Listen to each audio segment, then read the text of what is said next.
everyone, j'espère que vous allez bien, c'est Tony, et bienvenue dans ce vidéo report du Main Square Festival d'Arras qui a eu lieu le 6, 7 et 8 juillet. Et ben où ça Tony? À la citadelle d'Arras. Ouh. Eh oui messieurs dames, puisque il y a eu pour, il me semble c'était la 14e édition, hein, parce que c'était créé en 2014, donc du coup ça fait 14 éditions du Main Square Festival, l'année prochaine sera pour les 15 ans. Il me semble, si je ne me trompe pas, si je dis pas de bêtises. Et pour vous dire, avec des groupes, des artistes comme Liam Gallagher, Depeche Mode, Jamiroquai, Black Foxes, The Huna, Bébé Brune, pardon, excusez-moi, Bébé Brune.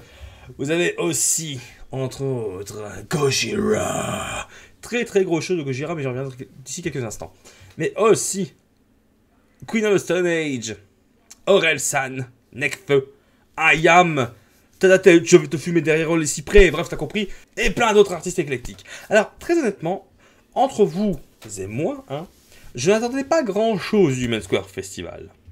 Ah oui, de cette année, parce que je trouvais que c'était un peu trop éclectique, et vu que je suis vraiment dans le métal, l'année dernière, c'était quand même une programmation assez béton en matière de rock, hard rock et métal. Là, c'est un peu plus pop rock, rap, R&B, c'est éclectique, hein, même un petit peu électro. Bon, il y a toujours le côté électro. Hein. C'est ça aussi qui fait la force du Main Square Festival, parce que c'est quand même quelque chose qui est assez éclectique. Hein. On peut retrouver du Nekfeu qui partage la scène avec Gojira.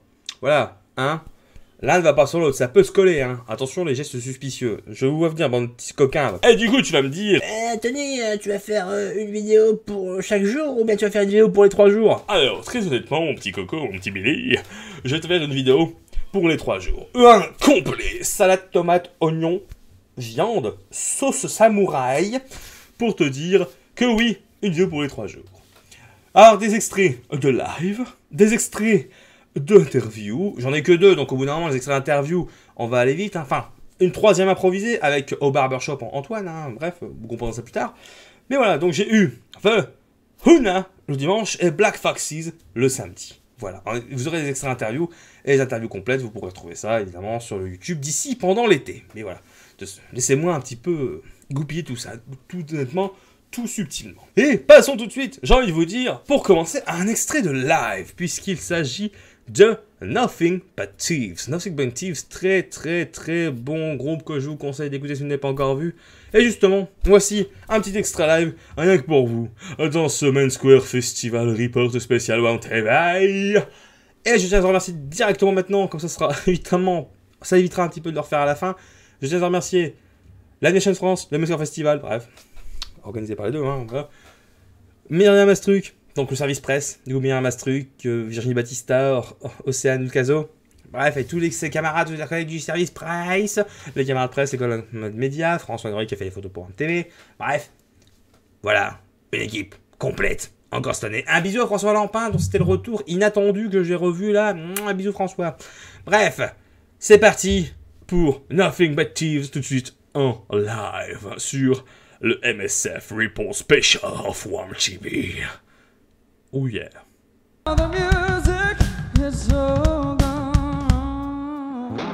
This is that sunset that's what I'm taking from. Got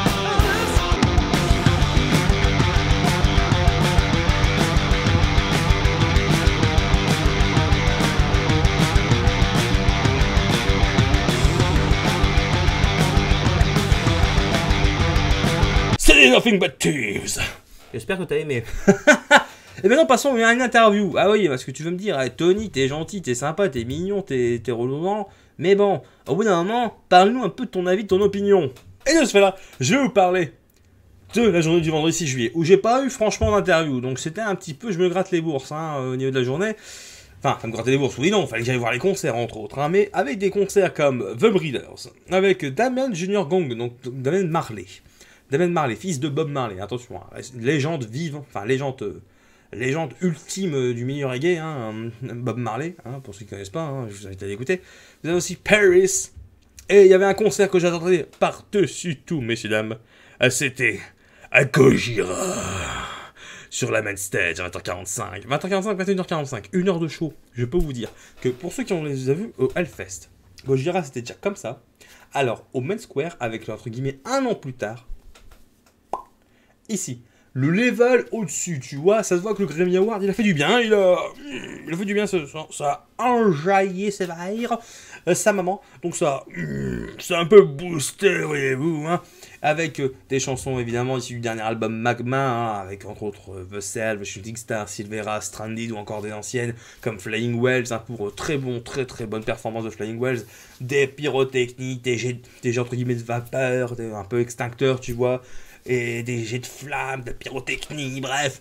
Un show à la hauteur et j'ai vraiment hâte de voir Gojira sur une plus longue setlist avec le même équipement parce que ça vaut vraiment le coup. Vous avez aussi Paris, vraiment très bon show sur la Green Room. J'attendais franchement Paris plutôt sur la main stage que sur la Green Room, ça m'a un peu interloqué parce que je trouve que quand ils viennent chaque fois sur Paname où ils font des dates autre part en France, hein, ils remplissent quand même pas mal de salles. Surtout à Paris, c'est en général sold out, hein, et les salles sont complètes. Et ça m'étonne qu'ils les mettent sur la Green Room, je sais pas pourquoi. Alors c'est pas une insulte, hein, c'est pas insultant de le mettre plutôt sur la Green Room que sur la main stage, hein, sachant que la main stage contient, et la Green Room peut contenir autant d'influence à peu près sur les deux scènes. Mais c'est un peu bizarre, je comprends. Après, il faut bien les mettre quelque part les artistes, hein, mais évidemment, il faut bien qu'ils jouent quelque part. Mais voilà, c'est quand même assez intéressant, et Paris, franchement, a fait une grosse partie du plein pour un horaire qui n'était pas forcément évident, 18h30, du coup qui jouait une demi-heure avant Damien Marley. Ça m'a un peu surpris, mais c'était très agréable comme concert, c'était très agréable. Après Romeo Elvis, très très gros concert de Romeo Elvis, hein. Je ne suis pas forcément fan de sa musique, mais il faut reconnaître que ça fait bouger les foules. Ça enjaille et ça met l'ambiance, hein, y a pas de souci. Et j'avoue quand même qu'il y a un truc que beaucoup de fans de métal, de rap, de R&B, qui écoutent aussi ce genre de musique, me disent, pardon, excusez-moi, et ben que des fois, il y a beaucoup plus d'ambiance dans les concerts de rap et de R&B, que dans les concerts de métal en lui-même. J'avoue qu'ils ont pas tort. Pour avoir vu de mes yeux cette fois-ci, j'avoue qu'ils ont pas tort. J'avoue que ça bouge beaucoup plus, et ça m'étonne d'ailleurs. Sommes-nous devenus sages? Gosh, j'espère pas. Mais du coup, après Queens of Stone Age, je le dis très honnêtement, j'ai écouté un petit peu de loin. Pourquoi Queen of the Stone Age, je suis pas forcément... J'aime beaucoup leur musique, mais je suis pas forcément fan du chanteur, Josh Homme. Si vous avez fait un petit peu les petits explicites de Josh Homme qui frappent un peu les photographes, hein, etc. Voilà, c'est pas ce genre de personne, j'aime pas qu'on s'en parle à mes collègues outre-Atlantique, aussi bien collègues nationaux que outre-Atlantique, hein, j'aime pas trop ce genre de choses. Bref, l'histoire est expliquée 20 fois, donc j'ai quand même regardé, mais de loin. Donc c'était une bonne performance de Queen of the Stone Age avec des chansons comme No One Knows, I Can Go With The Flow, etc. Bref, vous les connaissez tous. Et toutes, j'ai envie de dire. Bref, très bon Queen of the Stone Age. Franchement, des leaders du genre. Donc c'est pas de faille vraiment dans ce concert-là. C'est un set carré, une très bonne ambiance. Bref, un bon concert, un très bon headline pour commencer ce Metzger Festival. Ensuite, est venu le temps de Playmo. Enfin, ensuite, avant Queen of the Stone Age, était venu le temps de Playmo. Alors Playmo qui a retourné à la Green Room, pareil, j'aurais bien vu Playmo sur la main stage, mais bon, faut bien faire... Voilà, hein. Et ben du coup, Playmo sur la Green Room, c'était un bordel de merde. C'était un bordel infini, même si je suis pas trop fan de Playmo, évidemment, je l'ai dit maintes et maintes fois, je ne peux que saluer l'énergie, l'anticipation, pas l'anticipation, 2-3. Je ne peux que... 3, 2, 1. Même si je ne suis pas fan de Playmo, je peux quand même saluer l'énergie, l'ampleur que représente chaque concert du groupe, parce qu'évidemment, c'était en plein dans ma génération. J'ai grandi avec ce genre de génération-là, ce genre de musique-là, avec le no-metal, évidemment, parce que je suis vraiment à l'apogée, j'ai vraiment commencé à écouter le métal au début de l'apogée des System of a Down, Korn, Slipknot, etc. J'étais vraiment dans le néo-metal pur et dur. Bref. Et ensuite, Playmo, c'était vraiment quelque chose de très gros. Un délice. Même si je suis pas trop fan du groupe, je dois avouer que ça a foutu un gros dawa, et pour ça, gros respect. Totalement. Ensuite, Nekfeu, je n'ai pas regardé, très honnêtement, parce que je suis pas fan de Nekfeu. Jungle, voilà. École Kalkbrenner, je suis parti avant, donc voilà, parce que j'étais un peu fatigué, mais voilà, donc Paul Kalkbrenner, on m'a dit que du bien de cet artiste-là, donc je ne peux que penser de cela. Voilà. Bon, si vous regardez Playmo dans la Playmo en live, tout de suite maintenant pour clôturer ce vendredi 6 juillet. Et on se retrouve pour la journée du 7 juillet, tout de suite maintenant. C'est parti, Playmo en live. Est-ce que c'est l'heure de séparer la foule en deux parties? C'est la tradition, on est obligé. C'est l'heure du bravard. Ya ya ya ya ya. Est-ce que le main square est chaud?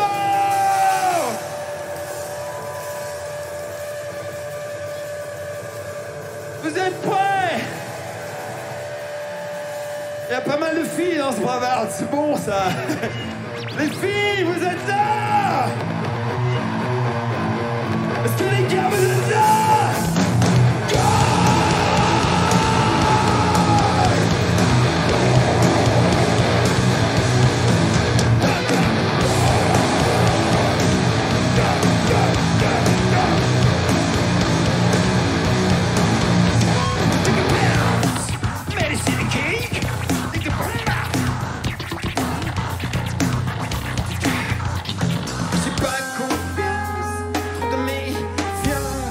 Avec toi, vieux con, faut pas que je me fasse.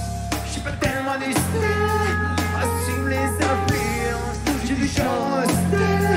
Alors ferme ta gueule, vas-y, ferme ta gueule. Résistance rime avec condoléances. Silence, je la perds, mais tu danses. Résistance rime avec condoléances.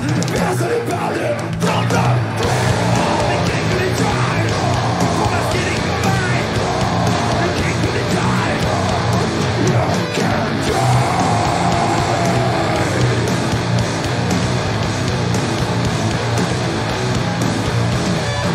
C'était Playmo en live sur le Warm TV Report Special Main Square Festival. Bref, je sais pas comment je vais annoncer cette vidéo, mais bref. Voilà le report spécial vidéo pour le Main Square Festival 2018 qui a lieu du 6 juillet à Arras. Alors, 7 juillet. 7 juillet, fortement influencé pop anglaise, pop rock English. Bref. Il faut savoir que j'ai beaucoup aimé un groupe qui s'appelle Vofalis. La chanteuse a une très belle voix. Mais ça manque un petit peu encore de dynamisme. Mais ça vient. Je fais confiance.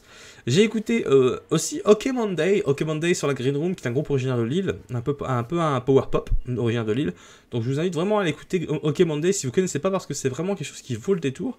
Et il y a une très bonne énergie. Et pour une fois que je peux quand même vanter les mérites d'un des artistes de ma région, bah putain, je vais pas me faire chier. Voilà, du coup. OK Monday, si vous avez des dates, etc., que vous ne connaissez pas, allez écouter. Si vous êtes fan de tout ce qui est plus pop, rock, etc., pop anglaise, pop, ouais, bref, de la power pop, hein, on peut dire ça comme ça. OK Monday, c'est vraiment un groupe qu'il faut écouter et suivre. Ensuite, Black Foxes, donc je vais vous diffuser un extra interview d'ici quelques instants, bougez pas. Il n'y aura pas de sous-titres, hein, je précise tout de suite, hein. Voilà, pas de sous-titres pour Black Foxes, moi. Là, ce sera dans les sous-titres, je vous mettrai ça dans les sous-titres, il n'y a pas de souci, bref. Je vais vous passer 3-4 minutes de l'interview de Black Foxes, histoire que vous voyez un petit peu 2-3 petites questions que j'ai posées avec eux. Ensuite, vous avez Baby Brune. J'ai pas regardé, je suis pas vraiment. Enfin, j'ai regardé si, mais je trouve que le show est un peu insipide. Enfin, attention, être insipide, comme je l'ai marqué sur mon milieu personnel, être insipide ne manque pas de talent. S'il n'avait pas de talent, il jouerait pas sur des scènes comme ça. Mais Baby Brune, j'ai du mal. Non, pas parce que c'est non, c'est j'ai du mal. J'ai du mal. Il y a des artistes qui vous excitent, d'autres qui vous rebutent, d'autres qui vous laissent sans émotion précise. C'est le cas pour Baby Brune. Moi, c'était divertissant, mais sans plus. Voilà, bon, moi, voilà. Après, je suis pas client, donc je respecte les gens qui aiment, mais voilà, je suis pas client, tout simplement. Je vais pas dire c'est de la merde. Non, je suis pas client, c'est tout. Voilà, je suis pas client.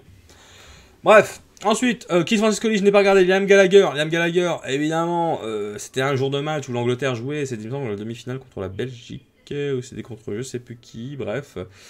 Et ben non, c'était pas contre la Belgique, c'était pas contre l'Angleterre, c'était contre je sais plus, bref, je saurais plus vous dire, bref, je sais plus.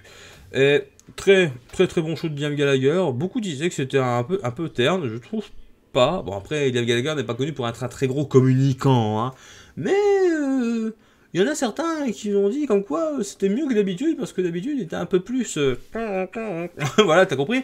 Et franchement, ben moi j'ai trouvé pour la première fois que je voyais Liam Gallagher en concert, hein, Liam Gallagher, un des Oasis, hein, avec Noel Gallagher, hein, les frères Gallagher, hein, les enfants terribles du rock anglais, ah, voilà. Ben je dois te dire très honnêtement, Liam Gallagher j'ai beaucoup aimé, j'ai beaucoup apprécié le set. Je suis parti 5-6 minutes avant la fin du set, mais voilà, c'était vraiment... J'ai beaucoup apprécié le set quasiment dans son toute entièreté. Très bon set de Liam Gallagher que je peux conseiller à ceux qui n'ont pas encore regardé, ceux qui ne connaissent pas forcément. Évidemment, après le Wonderwall, évidemment la guitare, Wonderwall en acoustique à la guitare, ça c'était quand même quelque chose d'assez fabuleux, hein, voilà. Parce que, évidemment, vu que c'est un co-compositeur de ce titre, voilà, ça porte de haut nez, Et ensuite, Basement of the Garden je n'ai pas regardé, mais ensuite Depeche Mode, très gros show de Depeche Mode. C'est la première fois que je voyais Depeche Mode en live et j'ai beaucoup aimé. Avec évidemment les sempiternelles chansons pour la fin, hein, Enjoy the Silence et I Just Can't Get Enough. I just can't get enough. Bref, t'as compris. C'était vraiment quelque chose de bien. Bref. Tout ça pour te dire que là, tout de suite maintenant, c'est l'interview. Ah non, j'ai oublié de préciser avec Feder, The Blaze et Boris Brejcha. Feder qui a que beaucoup ont dit le lendemain, c'était le dimanche en arrivant, quand je discutais avec des personnes. Ah putain, on savait pas que c'était lui. Parce qu'il y avait quand même pas mal de musique qui apparaissent dans les pubs. Ouais. Mais bon, Feder, j'ai pas vraiment écouté, je suis pas... Franchement, les trois derniers groupes, The Blaze, Feder et Boris Brejcha, je respecte, mais j'étais pas trop fan. Donc voilà, après, je n'ai pas forcément été chercher à regarder. Enfin bref. Du coup, ce que je vous propose, c'est de regarder tout de suite maintenant Black Foxes. Black Foxes qui jouait à 4h15, 16h15 précisément sur la Green Room ce samedi 7 juillet. Ouais, samedi 7 juillet. Donc, une petite interview, 2-3 questions, on va dire 2-3 minutes de l'interview de Black Foxes. Et ensuite, on enchaînera sur un petit extrait live de Bébé Brune. Au moins que j'ai Black Foxes, peut-être dans mes magasins, dans mes archives de vidéos. Mais bref, un extrait de Bébé Brune pour aussi finir.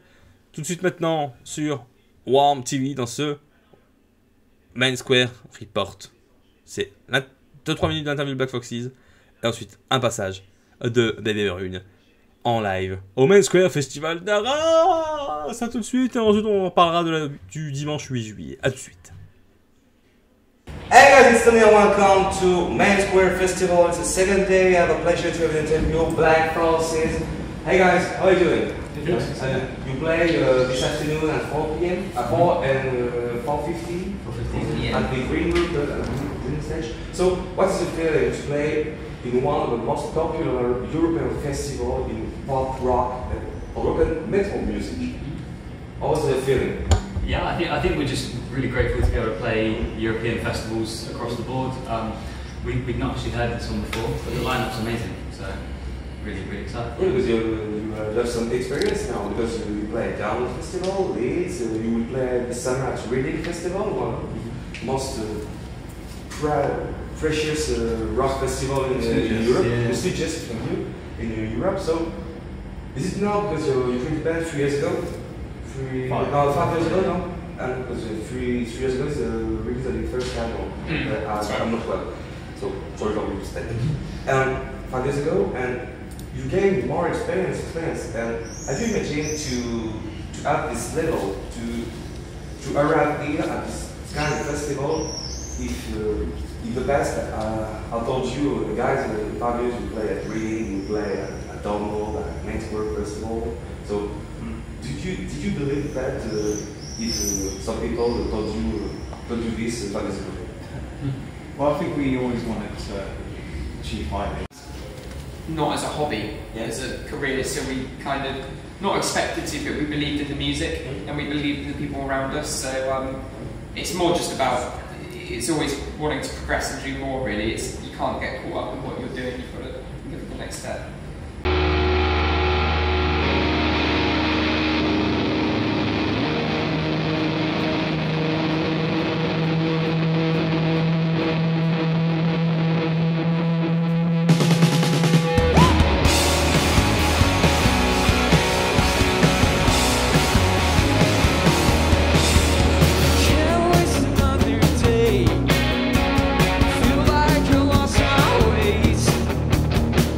Yeah.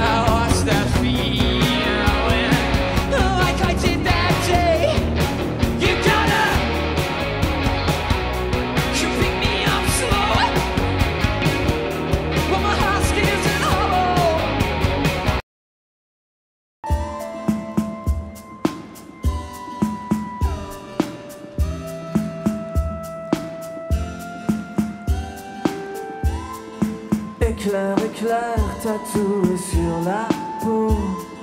J'ai des éclairs, des passages à niveau. Souvenir amer d'un amour mentalo. J'ai des éclairs, des retours à zéro. Elle est du tonnerre, électrocute KO. 6 pieds sous terre, froid comme un esquimau. Les courants d'air, les courants verticaux. Ça dégénère très vite en météo. Tard dans la nuit, quand il n'y a plus un chat, il n'y a plus un bruit. Alors je pense à toi, je sais que tu m'oublies. Toute une vie sans te voir, ce n'est plus une vie.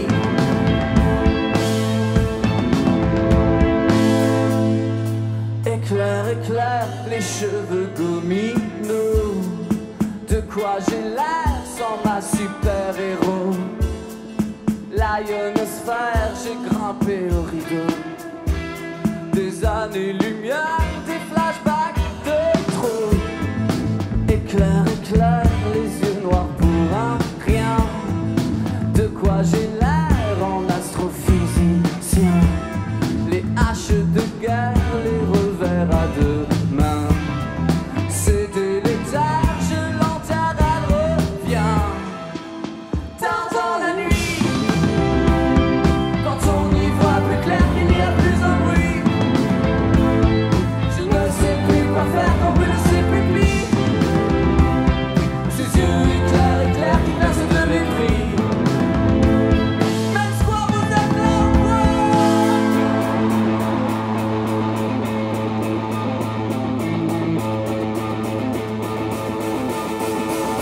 Tout le monde!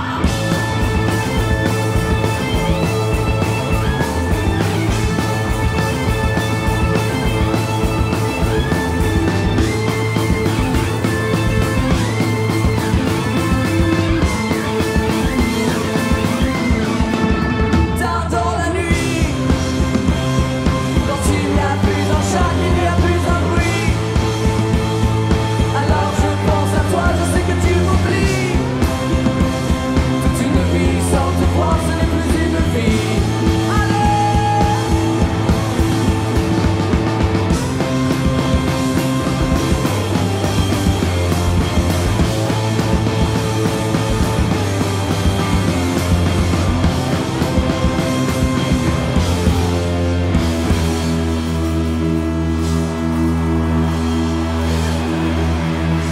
Toutes les morts là.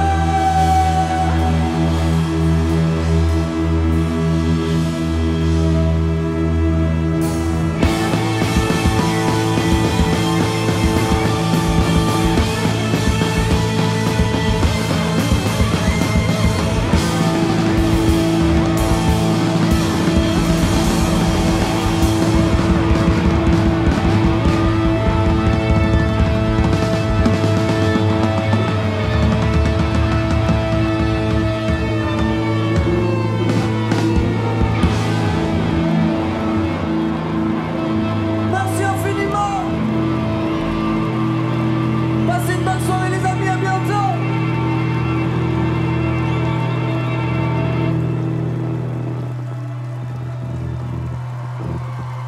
Et messieurs dames, et oui, c'était du coup un petit peu d'interview de Black Foxes, suivi d'un petit extrait live, suivi d'un extrait live de Bébé Brune. Bref, c'était quand même assez complet, j'ai essayé de vous faire un petit condensé.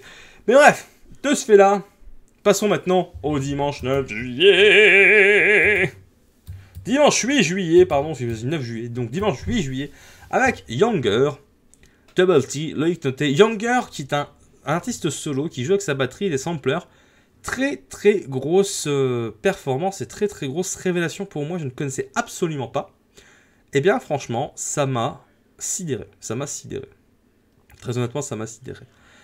Et je vous le conseille vraiment d'aller voir Younger. Je ne suis pas forcément fan de ce genre de musique, mais ça, avec ce mashup, par contre, il a fait un mashup de Feel Good Inc. de Gorillaz avec une chanson, je ne sais plus laquelle, il me semble que c'est Thriller ou c'est Billet de Michael Jackson. Bref, c'est une chanson de Michael Jackson.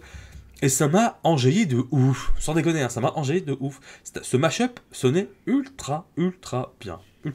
Ensuite, Loïc Noté. Loïc Noté est un gagnant, il me semble, de la Nouvelle Star en Belgique. Du coup, très très belle voix, très très belle présence scénique. Après, je suis pas forcément fan de l'artiste en lui-même, parce que je ne le connaissais pas, mais ça reste à confirmer, ça reste à confirmer. Et je pense concrètement que ça va être, je pense, honnêtement, hein, une des valeurs montantes de la scène de la variété française et francophone, entre autres, car il a un truc, un style, une présence, un truc, je sais pas ce qu'il a, mais bref, je pense que ça peut être intéressant. C'est quelqu'un à suivre, il faut vraiment suivre. Ensuite, Vahuna, dont l'interview que vous trouverez d'ici quelques instants, de Huna. Ensuite, Nothing But Thieves, très très bon set de Nothing But Thieves, j'ai adoré. Tom Walker, je n'ai pas vu malheureusement parce que j'étais occupé à discuter un petit peu boulot avec des collègues médias. C'est aussi ça un peu le festival, c'est qu'on discute entre nous.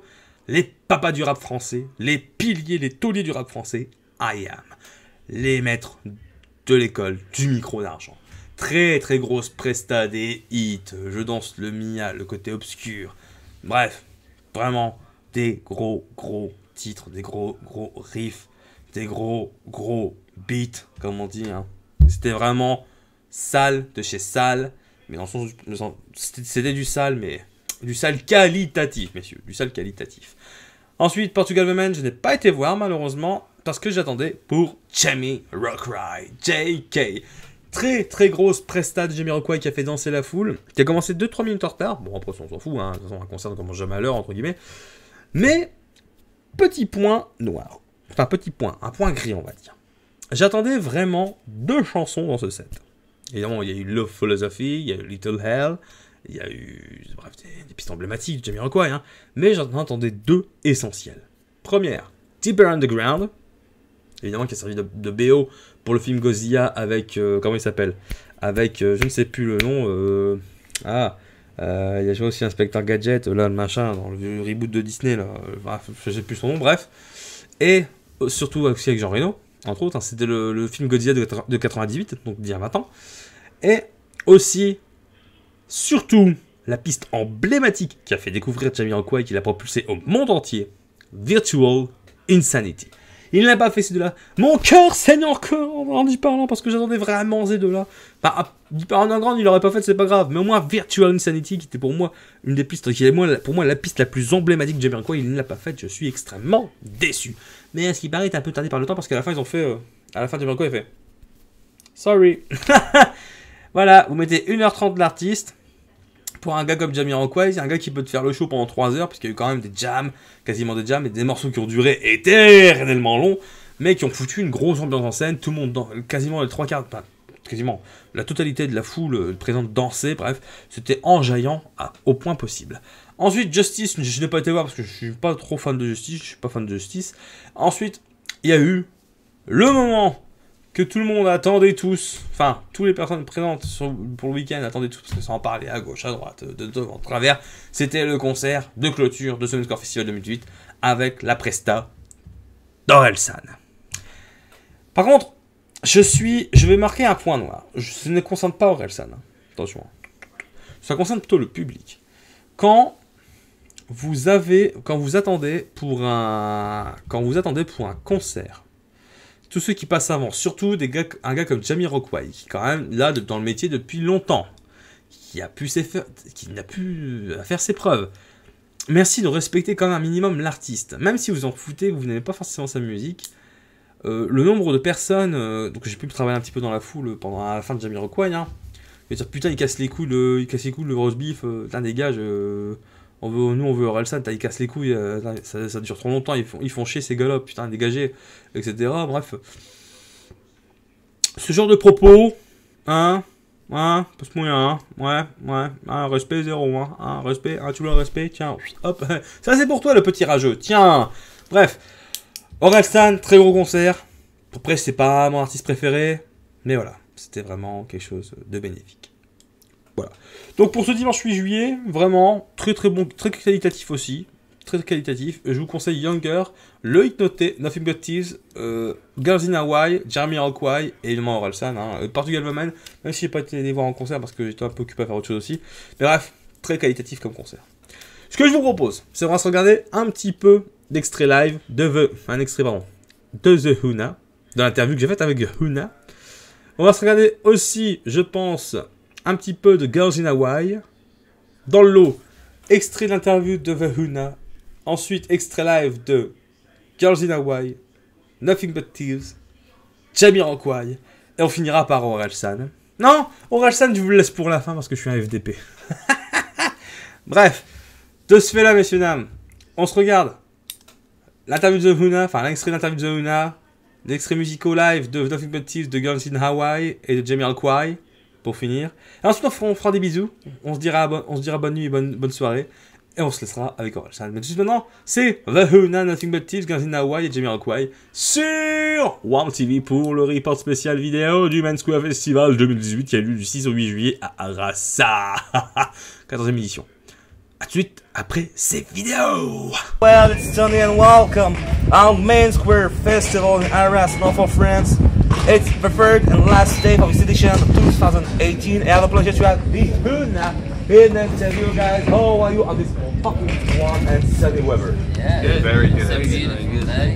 Yeah, it's a very beautiful day. So all the weekend was like this, sunny, hot, warm, but very passionate. Yeah. But fucking great edition of this 2018 edition. Yeah. So guys, is it the first time want to be with you?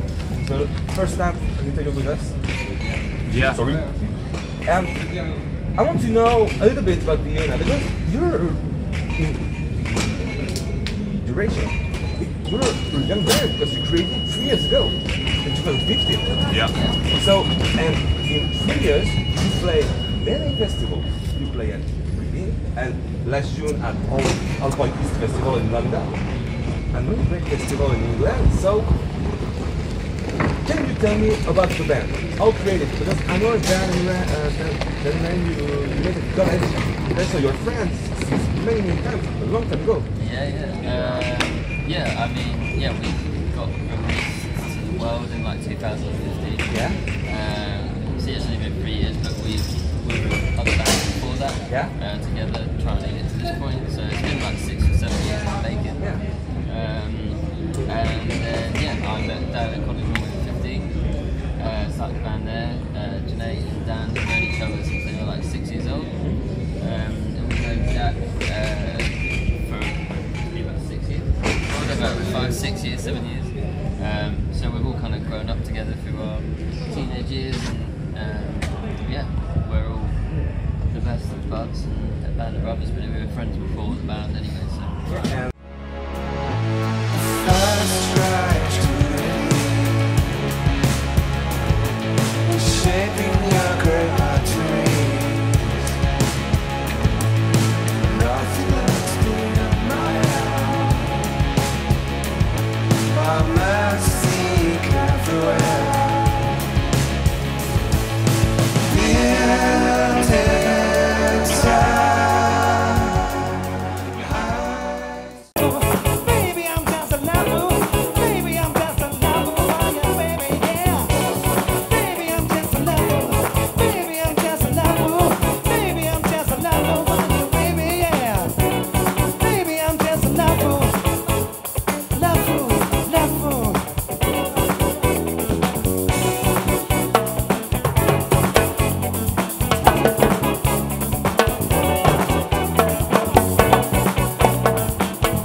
Trois, deux, un.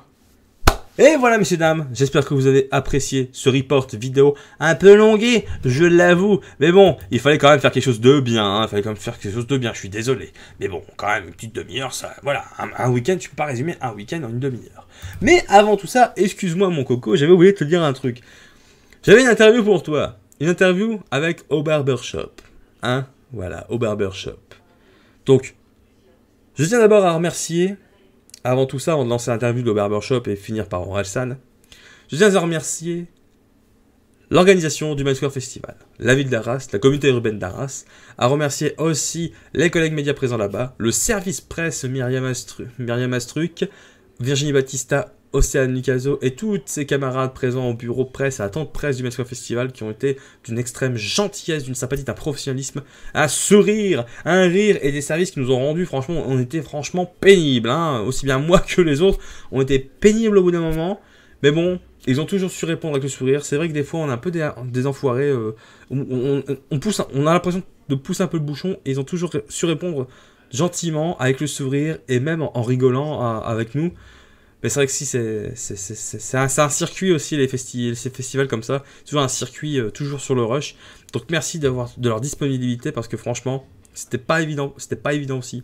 Donc du coup, heureusement qu'il y a encore des gens humains comme ça, parce que ça fait plaisir, De ce fait-là, messieurs, dames, je tiens à remercier aussi au Barbershop pour l'interview improvisée totalement, aucune OPSP, aucun placage produit, etc. Je m'en bats les couilles, frère. Histoire de connaître aussi un peu ce que c'était le placement produit, enfin pas le placement produit, mais au barbershop, parce que tout le monde en voit sur Instagram, sur Facebook, sur le machin, etc.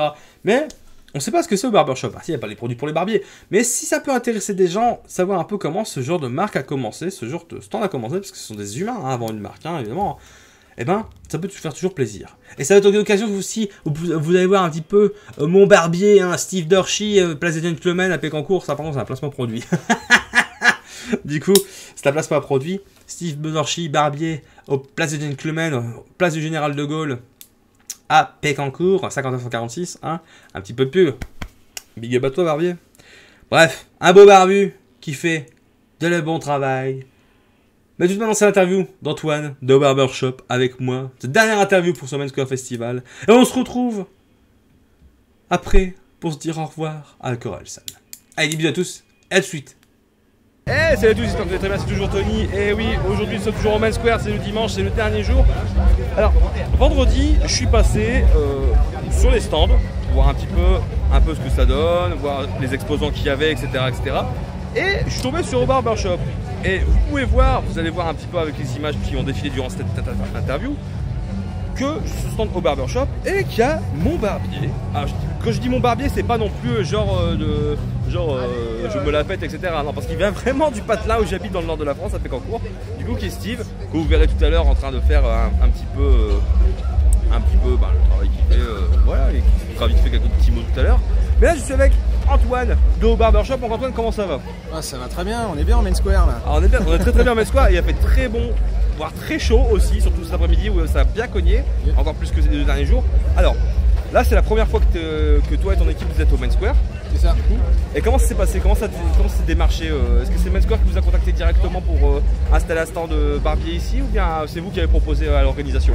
Non, en fait tout simplement c'est Live Nation qui est l'organisateur du Main Square notamment, et plusieurs festivals en France qui nous ont contactés, parce qu'en fait au Barbershop on est vraiment le fournisseur des barbiers français. D'accord. Dans le sens où on va dénicher nous les meilleurs produits au monde, et on les distribue après aux barbiers français. Du coup on a des barbiers un petit peu partout en France, plus de 600. Et du coup c'est assez facile pour nous au Main Square du côté d'Arras de trouver des barbiers comme Steve justement qui est à Pécancourt, pour venir coiffer et tailler les barbes ici. Et Pécancourt, je précise, pour ceux qui ne savent pas vraiment où ça se situe par rapport à Arras, etc., c'est à peu près une quarantaine de kilomètres au sud-ouest. Pécancourt, c'est à 40 km au sud, au nord-ouest plutôt. Faut regarder sur une carte. Voilà, regarder sur une carte, faites-moi pas chier. C'est au nord-est d'Arras. Encore une fois, dans le triangle Arras, Lille, Valenciennes. C'est en plein milieu, vous pouvez pas vous tout y tromper. Et du coup, parlons un petit peu de Barbershop. Donc au Barbershop, ça a été créé il y a combien de temps à peu près? Au Barbershop, ça fera 3 ans là en septembre. Ah, c'est assez récent en fait. Ouais, on est vraiment une petite start-up assez récente, ça va faire 3 ans, on a une très forte croissance. Une petite start-up qui a quand même qui travaille avec plus de 600 barbiers. Déjà le barbier, il y a... c'est vrai que c'était beaucoup dans les années 50, 60, 70 encore. Et après il y a eu un petit... petite perte de vitesse, ou un petit passage à vide, une petite traversée du désert, et là ça revient fort bien en fait. Carrément, depuis quelques années, on voit qu'il y a énormément de barbiers qui reviennent en fait. Il y a une vraie demande, les mecs aujourd'hui, coiffeur mix c'est sympa, mais c'est vrai qu'on aime bien aller chez son barbier. Tout un univers, un environnement, on se sent bien, et c'est vrai qu'on aime beaucoup ça quand on est des mecs. Et on voit vraiment une tendance de long terme et non plus une mode qui s'est mise en place aujourd'hui. Et c'est vrai qu'en plus, moi très concrètement, j'avoue, c'est très con de dire ça, mais avant j'avais toujours choisi chez coiffeur mix, etc. Bon, de temps en temps j'étais rasé et tout, mais c'est vrai que là, c'est con, mais depuis 1 an, c'est con, mais depuis que Steve il a ouvert à Pécancourt, etc., tous les mois, c'est le rendez-vous mensuel chez le barbier, la barbe, le crâne rasé, etc. Parce que évidemment j'ai une calvitie. Du coup ça fait un peu dégueulasse d'avoir que des petits cheveux sur le dessus et un peu plus long sur le côté, c'est un peu dégueulasse. Donc voilà, autant partir directement chez son barbier c'est un peu coquet, mais c'est voilà, c'est aussi. En fait, il faut se dire que quand tu as l'habitude d'aller chez un coiffeur mix, la première fois que tu vas chez un vrai barbier, tu peux plus retourner chez un coiffeur mixte après. Ah non. Essayer un barbier un jour, un bon barbier, c'est l'adopter. Essayer, c'est l'adopter complètement parce que ça fait quasiment. Steve, il a ouvert, si je me sens bien, fin juillet 2017, et là, j'y suis allé même pas 2 semaines, même pas 2-3 semaines après son ouverture, et là, ça fait partie quasiment 1 an. Le mois prochain, ça fera 1 an que je suis un client régulier, fidèle de Steve. Et du coup, on disait un peu, on parlait un petit peu de Barbershop, donc ça avait une startup qui a 3 ans maintenant, mais qui est vraiment en grande croissance par rapport à ça. Et quand vous avez lancé au Barbershop, très honnêtement, est-ce que tu pensais que ça allait avoir un tel impact en aussi peu de temps? Parce que 3 ans, ça peut paraître long, mais c'est très court aussi sur la vie d'une société, quoi. C'est très très court en fait, non pas du tout. En fait, au Barbershop a démarré où moi je commençais à importer des produits un peu partout dans le monde, généralement en Australie, États-Unis pour moi. Parce que j'en trouvais pas du tout en France, j'ai apporté ça, j'en ai passé à des potes barbiers justement en France qui connaissaient pas du tout, qui ont commencé à travailler avec ça, et ils m'ont tous rappelé en me disant mec, tes produits sont canons, il m'en faut quoi. Et c'est de là en fait que l'histoire au Barbershop a commencé vraiment, et j'ai commencé à dénicher d'autres petites marques un peu plus secrètes, et voilà quoi, aujourd'hui... Comme on peut le citer, du Russell. On a Russell qui vient d'Hollande, on a Uppercut qui vient d'Australie. Donc il y a quelques produits là-bas, on verra tout à l'heure par rapport aux images. Exactement, après on a des marques d'Australie encore qui sont The Birdie Chap, on a des marques US qui viennent de Californie comme Grave Before Shave par exemple. Bref, c'est vraiment l'univers un peu barbershop qu'on retrouve beaucoup dans les pays anglo-saxons, qui a continué à vivre dans les pays anglo-saxons et qui s'était un peu arrêté en Europe. Est-ce que tu penses que, un peu comme c'est con, hein, c'est une question bête mais qui peut avoir son importance, est-ce que tu penses que le développement, on va dire la démocratisation un peu de tout ce qui est aussi un petit peu tout ce qui est tatouage, etc. Un petit peu l'ambiance biker aussi avec des séries comme Sons of Anarchy. Ça n'a pas aussi un peu permis de démocratiser aussi des métiers qui étaient assez anciens, puisque tout à l'heure on disait années 50, 60, 70, après le passage à vide, et que ça revient vraiment à la mode. Est-ce que ça n'a pas permis de rebooster un petit peu aussi ce genre de métier, ce corps de métier qui était plus trop populaire il y a quelques années en France? Si, carrément. En fait, c'est un peu dans l'air du temps où on veut vraiment revenir un petit peu aux choses traditionnelles, bien faites, au savoir-faire, à la technicité, à l'artisanat. Et c'est par le biais notamment de séries aussi qui permettent de voir un petit peu comment c'est, d'apporter des styles nouveaux, qui est encore une fois très anglo-saxon. Ouais, ça démocratise à fond. Quand on voit aujourd'hui un banquier avoir un tatouage, avant c'était impossible. Aujourd'hui, ça choque personne. Why not, quoi. C'est vrai qu'avec la petite dégaine, genre t'as la barbe, t'as les tatouages, t'es biker, loupard, ancien tolard, etc. C'est con, hein, mais c'était vraiment les vieux clichés, quoi. Ouais, vieux clichés. Alors aujourd'hui, c'est vrai que l'ancien tolard ou le motard, sa barbe est bien faite, bien taillée. Son tatou est très bien fait, donc c'est élégant. C'est très élégant, et je pense que c'est pour ça qu'aujourd'hui, justement, cette tendance, elle reste, et on peut l'affirmer de façon beaucoup plus tranquille aujourd'hui qu'avant. Et du coup, vous avez travaillé, tu travailles actuellement, l'équipe au Barbershop avec 600 barbiers. Du coup, c'est à travers la France ou il y a aussi un peu en Europe, etc. Aujourd'hui, on est principalement en France. On a 90% des barbiers en France, et on a quelques barbiers sur la Belgique et la Suisse. D'accord, donc c'est pays francophones, pour le moment, frontaliers. D'accord. Et justement, qu'est-ce qu'on peut vous souhaiter de plus avec au Barbershop? Je sais pas, d'aller encore plus loin, d'avoir peut-être notre propre gamme de produits, d'avoir nos propres salons, d'aller à l'international aussi, se développer en Europe. Bref, il y a énormément de choses à faire. Aussi le rêve ultime, un petit peu le côté un petit peu barbier, genre de l'Angleterre aussi. Parce que c'est vraiment un petit peu avec l'Amérique, c'est l'Eldorado vraiment de tout ce qui est barbier, où c'est vraiment un coup dans la culture au quotidien. Carrément. Dans les pays anglo-saxons, ce que je disais, c'est vraiment depuis longtemps, c'est jamais vraiment parti. Donc, Quand tu regardes le vieux film avec Johnny Depp, c'était Barbier d'Elm Street. C'est comme quoi c'est un temps ancien, l'époque victorienne et tout, mais c'est encore en place et ça bouge pas. Sauf qu'on évite de tuer les mecs. Oui. C'est vrai que Steve, je sais pas s'il a peut-être fait un coup de carotte, on sait jamais. Je pense qu'il a quelques cadavres dans sa cave, Steve. Caché. Derrière sa caisse, derrière son comptoir. C'est ça. Et justement, tiens, par rapport un petit peu à Steve, parce qu'on parle un peu plus, pourquoi vous avez... Attention, c'est pas péjoratif, c'est pourquoi vous l'avez choisi lui pour faire justement aussi bien, je sais plus le nom de la petite dame qui est avec lui. Marussia. Marussia, merci, cherchez le mot. On va chercher son prénom du coup. Marussia et Steve, pourquoi les avoir choisis pour ce festival à proprement parler? En fait, Steve, c'était un peu, je vais dire obligatoire. Steve est considéré comme un excellent barbier au nord de Paris. Ça fait partie peut-être des 5-10 meilleurs barbiers qu'on a au nord de Paris. Sur le Main Square, on recherche beaucoup des gens locaux, des personnes locales. Donc pour moi, Steve, le choisir, le mettre ici, c'était vraiment juste normal. Et c'est vrai que sa dégaine, son look, sa répartie, ça la répartie. C'est complètement dans l'air du Main Square, et c'est vrai que ça colle très très bien, quoi. Et Marussia du coup Marussia c'est un peu différent, on est allé chercher quelqu'un, elle est plus dans le sud, du côté de Toulon, mais on voulait quelqu'un vraiment très très forte au niveau coiffure féminine, un peu vintage, un peu pin-up, et c'est vrai qu'on travaille avec elle et son salon d'hairdresser qui est à Sanary, et ça fonctionne hyper bien, et ouais c'était un plaisir de l'emmener ici pour montrer ce qu'elle sait faire. Ah parce que je veux dire, Sanary-sur-Mer, du coup, qui a plus de 1100-1200 km d'ici, c'est pas la porte à côté non plus quoi. Non, mais quand on a un vrai savoir-faire, une vraie technicité, et pareil, elle a un style qui est assez redoutable, voilà, c'est juste normal qu'elle participe à ce genre d'événement. Bah et j'avoue, je remets bien la caméra parce qu'elle a bougé un petit peu, parce que les gens passent devant aussi, donc c'est pour ça que j'essaie de pas leur faire rentrer dedans, parce que c'est quand même assez solide, mais c'est vrai que ouais, comme on dit, le talent n'a pas de frontières, n'a pas de distance, n'a pas de limite. Non, ça a aucune limite. Et puis, comme on dit, avec Steve, on va généralement aussi, on fait plusieurs voyages, on fait des formations, etc.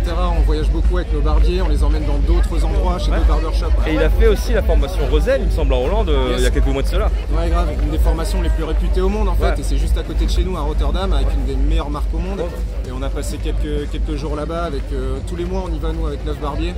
Et avec Steve, c'était assez impressionnant. Et se retrouver dans un univers un peu différent, vraiment old school, barbershop old school, c'est incroyable. Bah écoute, merci en tout cas de m'avoir reçu, d'avoir accordé un petit peu de ton temps pour parler un petit peu du Sando Barbershop. J'espère qu'on pourra se revoir assez rapidement, pas que sur le Main Square, c'est quand même ballot. Et je pense que c'était la première fois que vous tentiez ici pour un festival avec un barbershop ou c'était C'est la première fois qu'on participe au festival, on a fait le Download Festival cette année là, début juin. Au sud de Paris début juin, très métal, ce qui est un peu notre passion aussi, ça fait partie de notre ADN chez Barbershop et pareil ça s'est hyper bien passé. Du coup l'année prochaine rebelote quoi, en agrandissant un petit peu le stand, plus de fauteuils. Et maybe le Hellfest peut-être. Et peut-être un jour le Hellfest, ouais. Pourquoi pas. Ben, si tu regardes cette vidéo, prends-les parce que ce sont des excellents gaillards très bien réputés. Alors, je te les conseille vivement. Et prends mon barbier aussi parce qu'il veut aller au Hellfest. Prends Steve aussi, monsieur Steve Dorchy. L'accréditation à son nom, s'il te plaît, merci. Donc, du coup, on part un petit peu musique pour finir un petit peu cette interview. Du coup, depuis vendredi, vous êtes là. Toi, à titre personnel, parce que je demanderai à Steve un petit peu tout à l'heure, mais si je le crie, je pense qu'il sera, il va dire tout de suite Gojira, mais quel concert vous avez plus kiffé? Parce que c'est vrai que l'après-midi vous n'avez pas forcément eu le temps parce que c'était blindé de monde à chaque fois, aussi bien vendredi, samedi et même aujourd'hui. Vous êtes, comme disait tout à l'heure, le camarade qui est justement qui enlève ses lunettes de soleil, qui les remet, voilà, qui essuie ses petites gouttes de sueur, voilà, qui enlève sa casquette, qui se remet les cheveux en place. Et donc du coup, il a dit, Sabrina, ils se sont fait défoncer, entre guillemets, par le monde. On s'est fait démonter, ouais. En fait, il faudra beaucoup plus de fauteuils, mais c'est vrai que comme on disait, il y a un tel engouement au niveau des mecs et sur un festival, c'est tellement fun de le faire que ouais, on s'est fait déchirer. Tu veux revenir au concert? Ouais, c'est le concert qu'on a préféré. Ouais. Gojira. Gojira. Tout à fait. Gojira, les Queen of the Stone Age qui ont bien assuré aussi, ouais, c'était vraiment énorme. Et un petit coup de cœur aussi Plémo qui est bon, un peu plus old school, etc. Mais ça reste toujours une valeur sûre. Et aussi, vous avez beaucoup aimé, paraît-il, pour en discuter un petit peu cet après-midi, avant de faire l'interview, Feder aussi. Feder et Boris Brejcha. C'est ça. Feder très cool et ouais, Boris je connaissais pas du tout. C'est génial. C'est du gros son électro, ça pousse, du top. Et cet après-midi là, parce que je pense que vous allez faire une petite pause aussi pour aller voir peut-être Ayam. Ouais. D'ailleurs on va arrêter parce qu'il y a Ayam qui va commencer. qui va commencer et aussi après dans la foulée Jamiroquai, Justice et Orelsan peut-être pour finir. C'est ça, un petit Justice sûr et puis Orelsan on verra ça. Ouais, pourquoi pas. Bah, ça peut être fun, ça peut être sympa. Du coup, par contre, merci à toi de m'avoir pris un petit peu ton temps par rapport à cette interview là. Avec plaisir. Bah, on se revoit très bientôt sur d'autres festivals ou même d'autres expos, conventions, en tout genre. Avec une petite bière, hein? Oh, pourquoi pas. À collaborer avec modération, je précise, puisque nous sommes de la presse, hein, on doit nous faire, merci le CSA. Pardon. Merci. Non, c'est pas grave, t'inquiète pas, au bout d'un moment, on a l'habitude de faire les trucs comme ça. Donc, du coup, des bisous à tous, c'est Tony et quelques petites vidéos, entre autres pour finir, sur un petit fond musical bien sympatoche. Je pense qu'on va être un petit peu de Queen of the Stone Age, mais pas beaucoup, hein, pour faire quelques images de travail de Steve et de Marussia sur le stand de Barbershop qui avait lieu tous le long du week-end au Main Square Festival. J'espère que tu vas bien, parce que c'est bientôt la fin. Enfin, c'est la fin. Oh, mon Dieu, c'est déjà la fin. Enfin bref. J'espère que tu as apprécié tous ces événements, tous ces vidéos, tous ces extraits live, car on va en finir avec un dernier. On va finir avec Orelsan, avec un petit medley, un petit 2-3 extraits vidéo de son concert au Main Square Festival d'Arras. Donc j'espère que cette vidéo report t'a plu. J'espère que tu reviendras. J'espère que tu as passé un bon moment. Et en tout cas, moi, je te souhaite de très bonnes vacances. Je remercie encore toutes les personnes disponibles. Je répète encore une dernière fois Live Nation France, Main Square Festival, le service presse, Myriam Mastruc, Virginie Battista, Océane Lucaso, les collègues médias, François Lampin, Eric, Connor Andrés, Thomas, etc., tout le monde, Sonia, bref, tout le monde, tous ceux qu'on a vu là-bas. Ça fait un gros plaisir de vous voir tous et de le connaître aussi, des nouvelles personnes. Et François Lampin aussi, mon coup de cœur de ce festival. François Lampin, big up à toi. Et de ce fait-là, des bisous. On s'est bien amusé à Arras. Rendez-vous l'année prochaine. Parce que l'année prochaine, ce sera encore plus warm.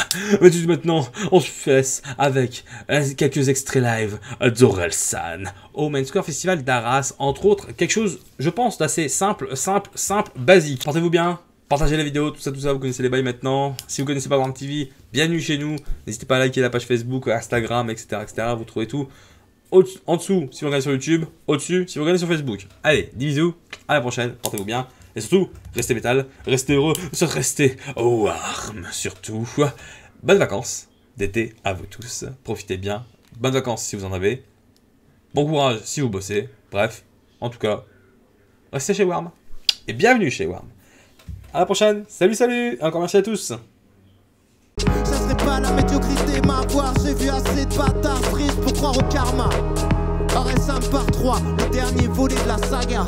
San, ça veut dire 3, San, ça veut dire monsieur, San.